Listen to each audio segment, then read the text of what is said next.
Shalom Ubracha, nous poursuivons avec la 14e Mishnah, Mishnah Yudalet du 5e Perek.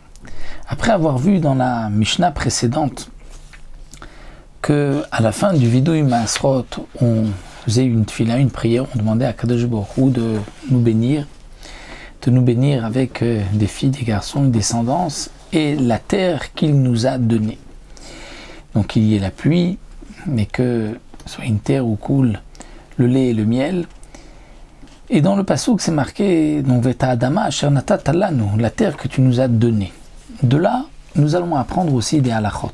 Mikan Amru, de ce que l'on dit dans le Vidui Maasrot, ce qui est marqué dans la Torah, Veta Adama Asher Natat Lanu, la terre que tu nous as donnée. De là, on apprend Israël ou Mamzerim Midvadim. Un Israël, donc un juif, Israël, qui a donc hérité la terre, ou même un mamzer, enfin un bâtard qui est né d'une relation interdite. Ce mamzer, il peut être aussi héritier de la terre, il peut être propriétaire d'une terre. Et donc c'est pour cela que lui aussi, s'il a une récolte, etc., il pourra ensuite faire le vidouille masrot. Aval lo gerim, velo avadim meshucharim shenem chelek baretz. Mais les convertis et les esclaves qui ont été affranchis, donc il s'agit d'un évêque kénaani qui a été affranchi, qui a aussi le statut d'un converti, eux ne pourront pas faire le vidouille parce qu'ils n'ont pas de part dans la terre, ils n'héritent pas la terre d'Israël. Donc puisqu'ils n'héritent pas, ils ne peuvent pas dire Veta Adama Shanatatala, la terre que tu nous as donnée. Rabbi Meir rajoute et dit pas seulement les convertis et les esclaves affranchis, mais Aflo Kohanim et Léviim, même les Kohanim et les Léviim qui eux n'ont pas reçu d'héritage.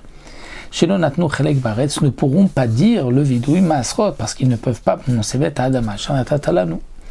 Rabbi Yossé Omer, non, Yeshlem Aré Migrash. Rabbi Yossé nous dit c'est vrai que les Kohanim, les Léviim n'ont pas reçu une part d'héritage au moment du partage de la terre à l'époque de Yeshua, mais ils ont quand même reçu des villes Aré Migrash. C'était des villes que Akadosh Baruch Hu a ordonné de donner aux Léviim. Il y avait donc 48 villes de Léviim qui avaient été données par les Bnei Israël aux Léviim, et donc c'est pour cela ce qu'on appelle donc les arrêts migrash. Migrash, c'est parce qu'il y avait aussi un terrain tout autour, et donc c'est pour cela que d'après Rabbi Yossé, même les Léviim peuvent aussi dire le vidouille maasrot, étant donné qu'ils peuvent dire Adama Shanatat-Talanu, car ils ont reçu aussi donc une part dans la terre, donc pas par le partage de la terre, mais ensuite, lorsque les Bnei Israël devaient donner aux Léviim